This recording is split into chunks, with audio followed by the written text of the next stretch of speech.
நிஜமாலே நம்ம கஸ்டமர் வீட்டுக்கு தான் போயிருக்குமா இல்லை நம்ம ரிலேட்டிவோட கல்யாண வீட்டுக்கு தான் போயிருக்குமான்னு தெரியாத அளவுக்கு நானுமே அங்கே போய் செம்மையாக என்ஜாய் பண்ணேன். ஏன்னா அங்கே இருந்த செலிப்ரேஷன் வைப் அப்படி. ஆமாங்க, இது தாரணியோட கல்யாண மருதாணி பார்ட் 2ன்னு வச்சுக்கோங்க. Fun overload. கல்யாண பொண்ணுக்கு நிலங்கெல்லாம் வச்சு முடிச்சு கொஞ்சம் லேட்டாகவே தான் மெஹந்தி வைக்க நம்ம ஸ்டார்ட் பண்ணோம்.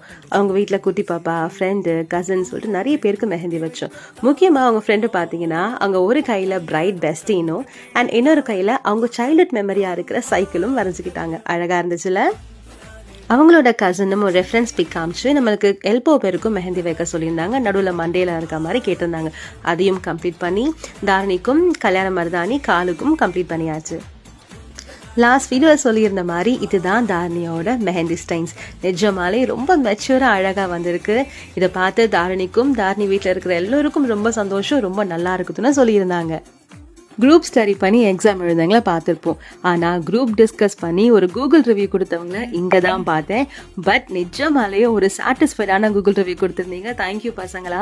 இவங்களுடைய பாண்ட் அக்கா, தங்கச்சி, தம்பி, கசின், ஃப்ரெண்ட்ஸ்ன்னு பார்க்குறதுக்கே ரொம்பவே அழகாக இருந்துச்சு.